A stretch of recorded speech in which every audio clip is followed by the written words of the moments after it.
Good evening, and thank you for joining me on this most beautiful night. I am your most humble host, Jeff Eldridge. I shall be your guide for the journey upon which we are about to embark. For this evening's episode of Book Break, we shall be reading from Bram Stoker's Dracula. Dracula was written in 1897 by Irish author Bram Stoker. The book introduces us to the character of the vampire, Count Dracula. So please, sit back and relax. I assure you, you have nothing to fear. Remember, it's only a book.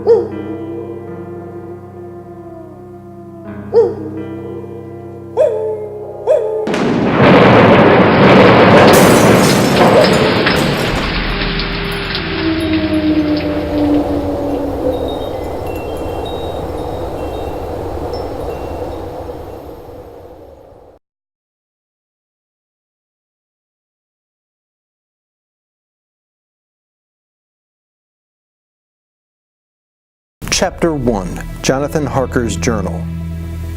3 May, left Munich at 8:35 p.m. on 1st May, arriving at Vienna early next morning. Should have arrived at 6:46, but train was an hour late. Budapest seems a wonderful place from the glimpse which I got of it from the train and little I could walk through the streets. I feared to go very far from the station, as we had arrived late and would start as near the correct time as possible. The impression I had was that we were leaving the west and entering the east. The most western of splendid bridges over the Danube, which is here of noble width and depth, took us among the traditions of Turkish rule. We left in pretty good time, and came after nightfall to Klausenberg. Here I stopped for the night at the Hotel Royal. I had for dinner a chicken done up some way with red pepper, which was very good. Memo, get recipe for Mina. I asked the waiter, and he said it was called paprika Hendel, and that as it was a national dish, I should be able to get it anywhere along the Carpathians. I found my smattering of German very useful here.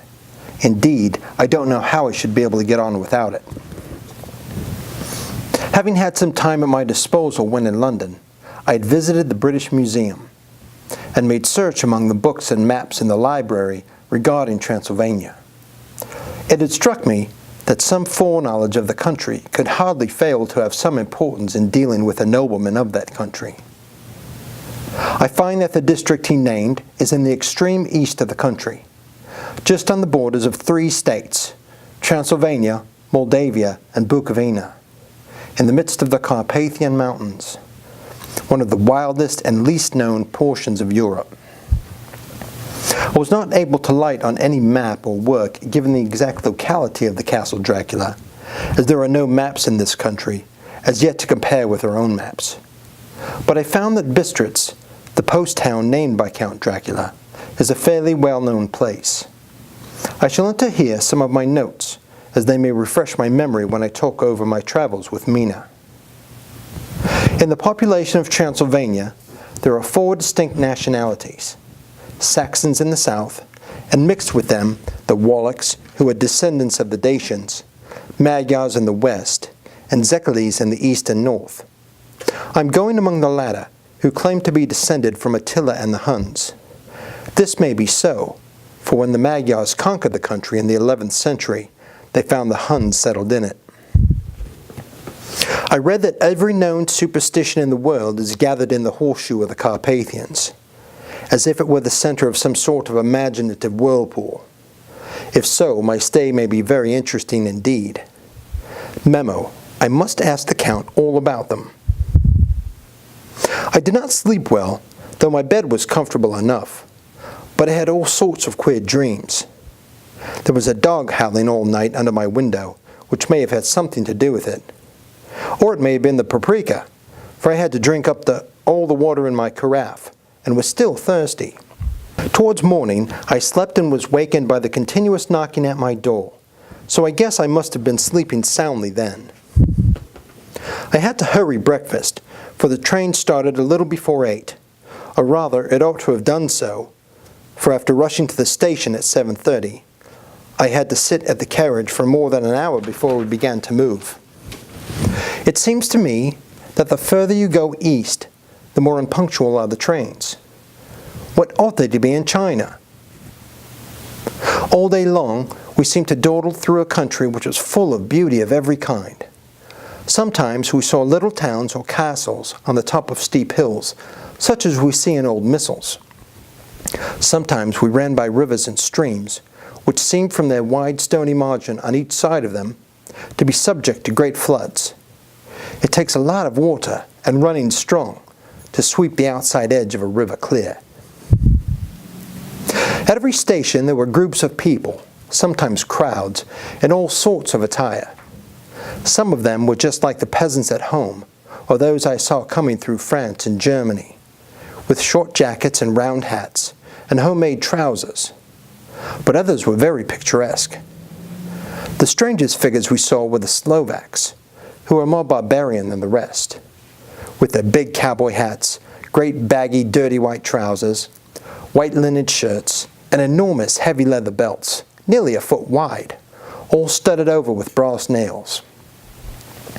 They wore high boots with the trousers tucked into them, and had long black hair and heavy black mustaches.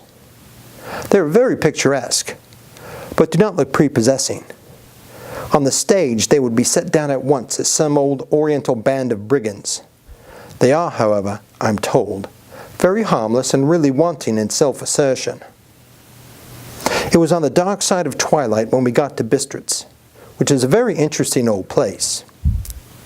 Being practically on the frontier, for the Borgo Pass leads from it into Bukovina, it has had a very stormy existence, and it certainly shows marks of it.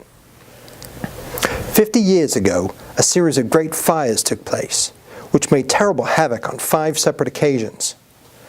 At the very beginning of the 17th century, it underwent a siege of 3 weeks and lost 13,000 people, the casualties of war proper being assisted by famine and disease.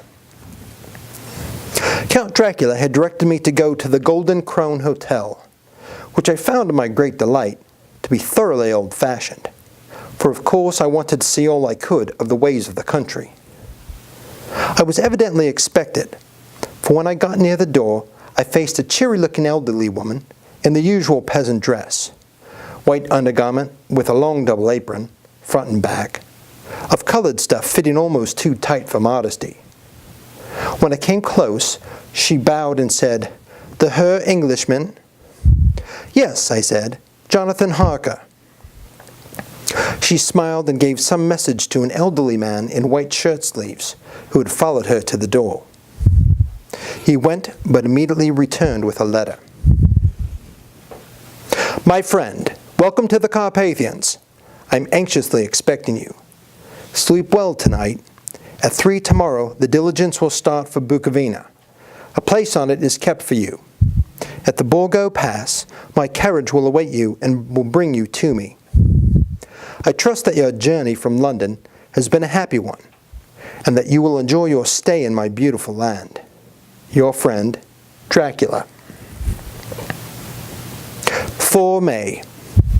I found that my landlord had got a letter from the Count, directing him to secure the best place on the coach for me. But on making inquiries as to details, he seemed somewhat reticent, and pretended he could not understand my German. This could not be true, because up to then he had understood it perfectly, or at least he answered my questions as if he did. He and his wife, the old lady who had received me, looked at each other in a frightened sort of a way. He mumbled out that the money had been sent in a letter, and that was all he knew.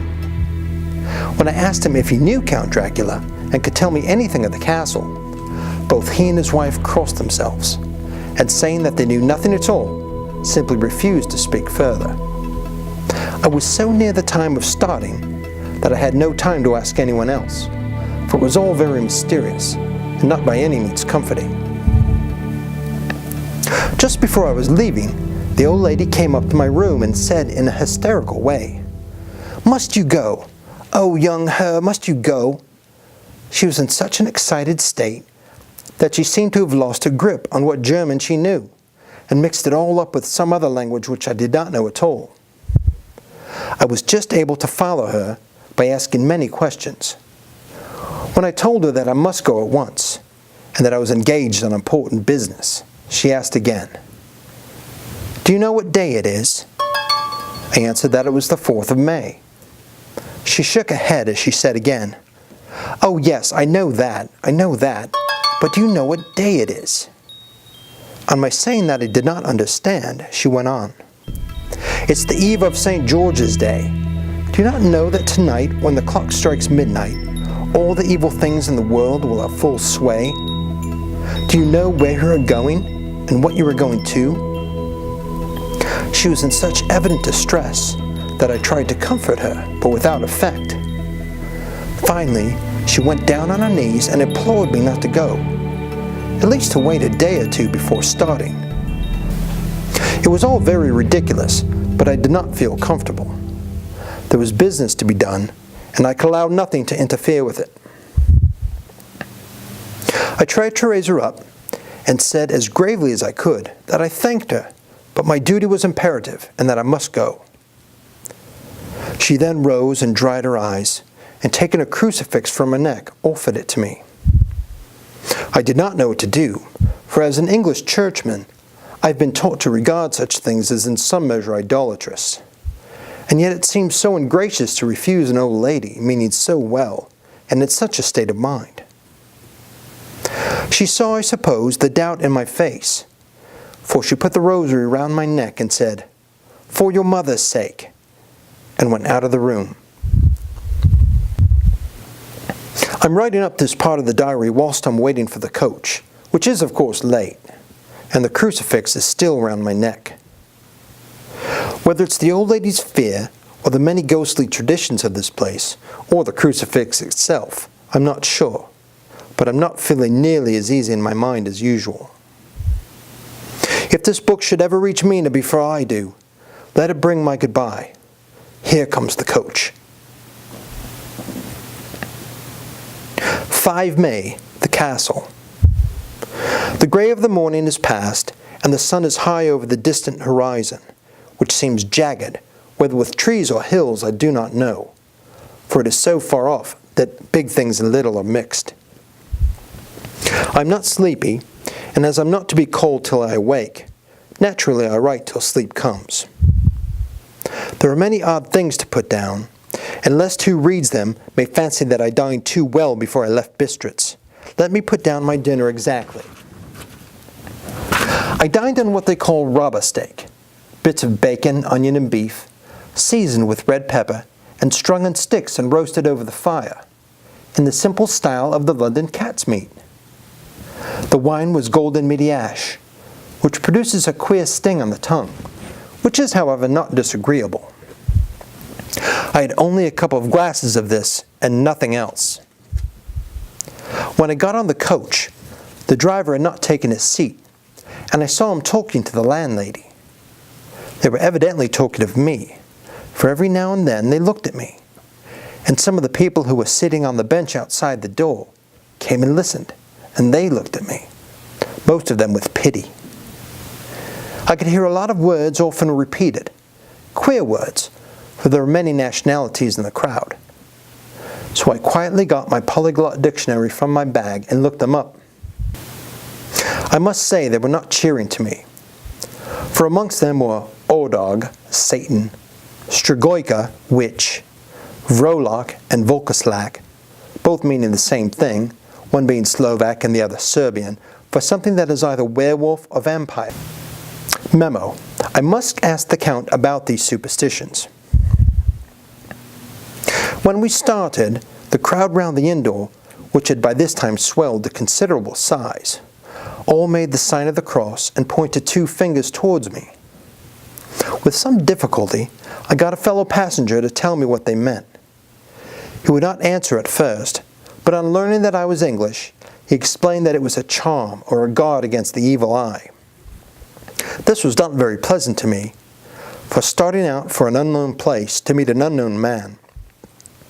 But everyone seemed so kind-hearted and so sorrowful and so sympathetic that I could not but be touched.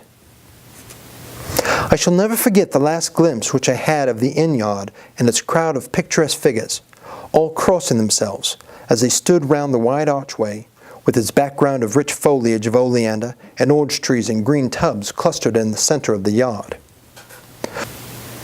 I soon lost sight and recollection of ghostly fears and the beauty of the scene as we drove along, although had I known the language, or rather languages, which my fellow passengers were speaking, I might not have been able to throw them off so easily.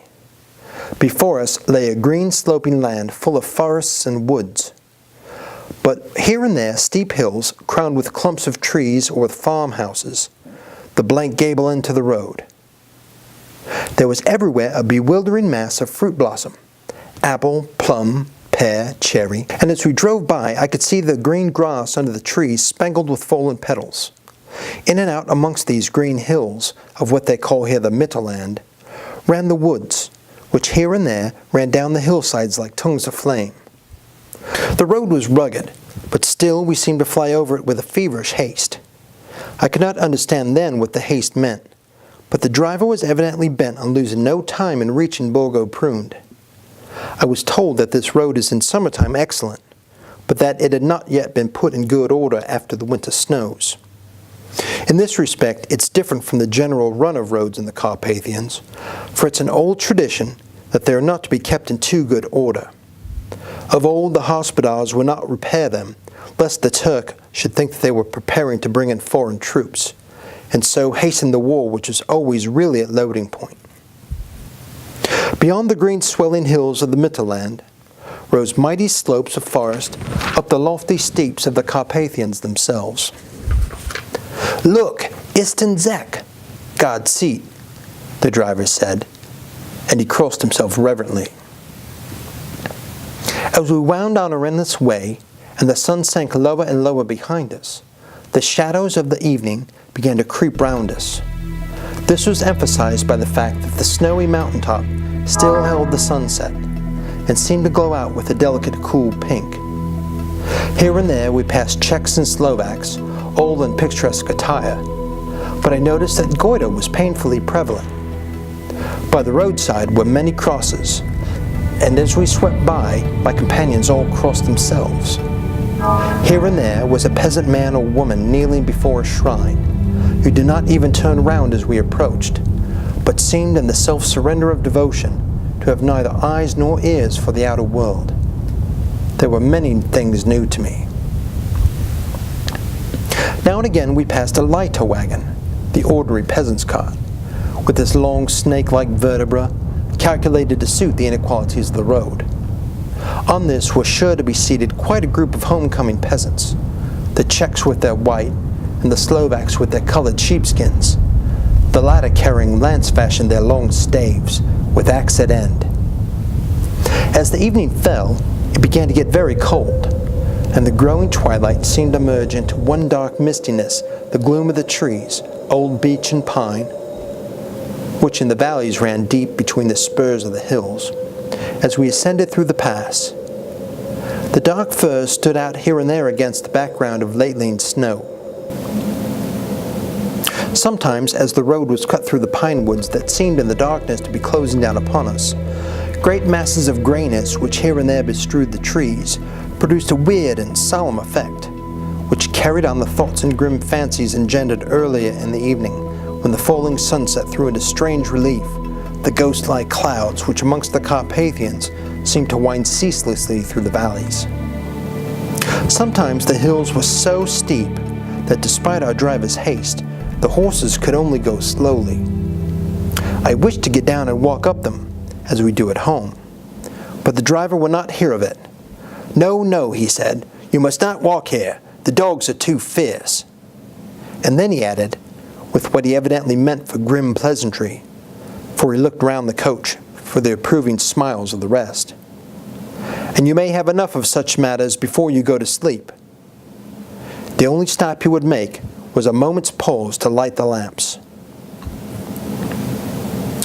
When it grew dark, there seemed to be some excitement amongst the passengers, and they kept speaking to him, one after the other, as though urging him to further speed. He lashed the horses unmercifully with his long whip, and with wild cries of encouragement, urged them on to further exertions. Then through the darkness, I could see a sort of patch of gray light ahead of us, as though there was a cleft in the hills. The excitement of the passengers grew. The crazy coach rocked on its great leather springs and swayed like a boat tossed on a stormy sea. I had to hold on. The road grew more level, and we appeared to fly along. Then the mountains seemed to come nearer to us on both sides, and to frown down upon us. We were entering on the Borgo Pass. One by one, several of the passengers offered me gifts, which they pressed upon me with an earnestness which would take no denial. These were certainly of an odd and varied kind, but each was given in simple good faith, with a kindly word and a blessing, and that strange mixture of fear-meaning movements which I had seen outside the hotel at Bistritz, the sign of the cross and the guard against the evil eye. Then, as we flew along, the driver leaned forward, and on each side the passengers, craning over the edge of the coach, peered eagerly into the darkness. It was evident that something very exciting was either happening or expected. But though I asked each passenger, no one would give me the slightest explanation. The state of excitement kept on for some little time, and at last we saw before us the pass opening out on the eastern side. There were dark, rolling clouds overhead, and in the air the heavy, oppressive sense of thunder. It seemed as though the mountain range had separated two atmospheres, and that now we had got into the thunderous one. I was now myself looking out for the conveyance which was meant to take me to the Count. Each moment I expected to see the glare of lamps through the blackness, but all was dark. The only light was the flickering rays of our own lamps, in which the steam from our hard-driven horses rose in a white cloud. We could see now the sandy road lying before us, but there was on it no sign of a vehicle. The passengers drew back with a sigh of gladness, which seemed to mock my own disappointment. I was already thinking what I had best do when the driver looked at his watch, said to the others something which I could hardly hear, it being spoken so quietly and in so low a tone. I thought it was an hour less than the time. Then, turning to me, the driver spoke in German worse than my own. "There is no carriage here. The Herr is not expected after all.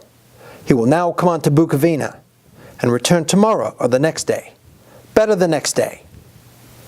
Whilst he was speaking, the horses began to neigh and snort and plunge wildly, so that the driver had to hold them up.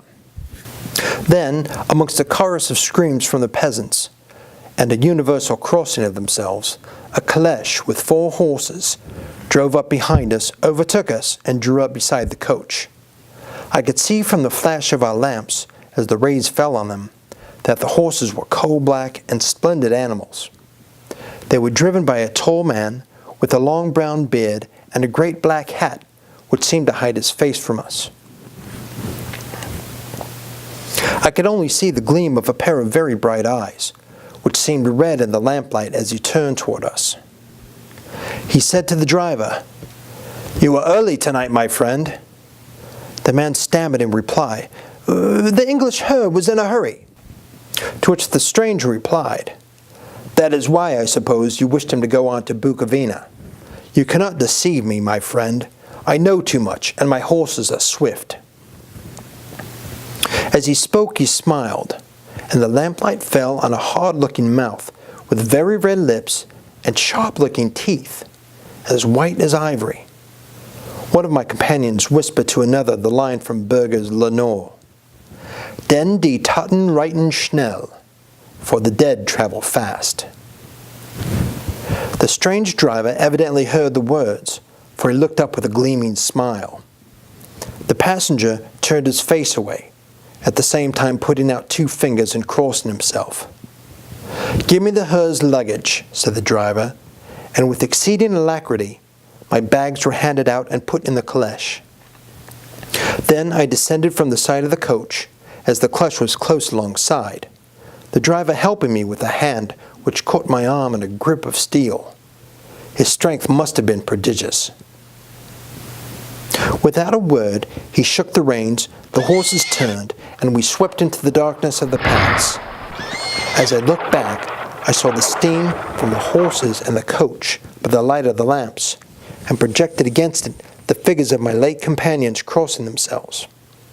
Then the driver sighed. Though we were sheltered, we could hear the rising wind, for it moaned and whistled through the rocks, and the branches of the trees crashed together as we swept along. It grew colder and colder still, and fine powdery snow began to fall, so that soon we and all round us were covered with a white blanket. The keen wind still carried the howling of the dogs, though this grew fainter as we went on our way. The baying of the wolves sounded nearer and nearer, as though they were closing round us from every side. I grew dreadfully afraid, and the horses shared my fear. The driver, however, was not the least disturbed. He kept turning his head to the left and the right, but I could not see anything through the darkness. Suddenly, away on the left, I saw a faint flickering blue flame. The driver saw it at the same time. He at once checked the horses, and jumping to the ground, disappeared into the darkness. I did not know what to do, the less as the howling of the wolves grew closer. But while I wondered, the driver suddenly appeared again, and without a word took his seat, and we resumed our journey. I think I must have fallen asleep and kept dreaming of the incident, for it seemed to be repeated endlessly. And now looking back, it's sort of like an awful nightmare. Once the flame appeared so near the road that even in the darkness I could watch the driver's motions. He went rapidly to where the blue flame arose. It must have been very faint, for it did not seem to illumine the place round it at all. And gathering a few stones, he formed them into some device. Once there appeared a strange optical effect. When he stood between me and the flame, he did not obstruct it, for I could see its ghostly flicker all the same. This startled me, but as the effect was only momentary, I thought that my eyes had deceived me, straining through the darkness. Then for a time, there were no blue flames, and we sped onwards through the gloom, with the howling of the wolves around us, as though they were following in a moving circle. At last there came a time when the driver went further afield than he had yet gone, and during his absence, the horses began to tremble worse than ever, and to snort and scream with fright. I could not see any cause for it, for the howling of the wolves had ceased altogether.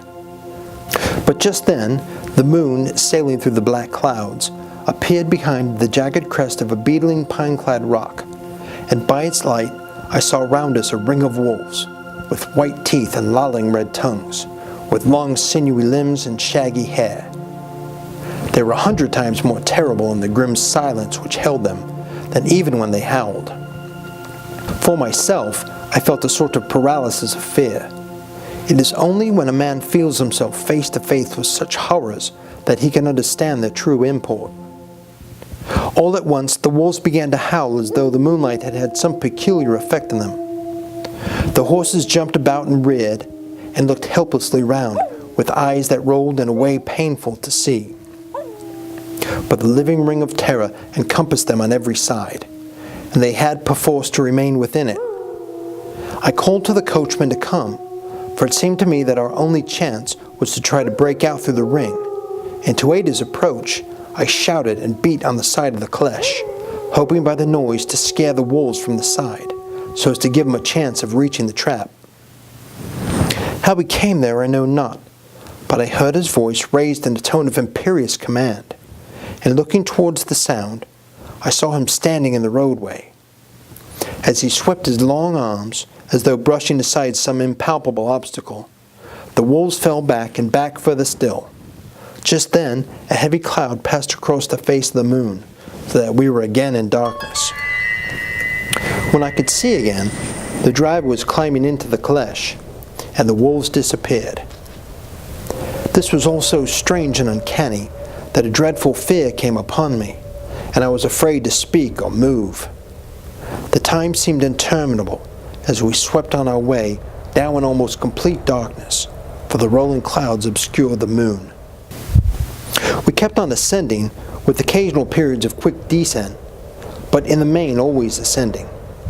Suddenly, I became conscious of the fact that the driver was in the act of pulling up the horses into a courtyard of a vast ruined castle, from whose tall black windows came no ray of light, and whose broken battlements showed a jagged line against the sky.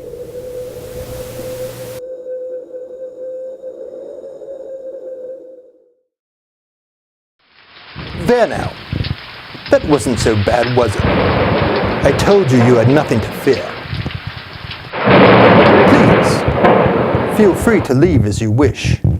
I truly hope you shall return as we continue our story.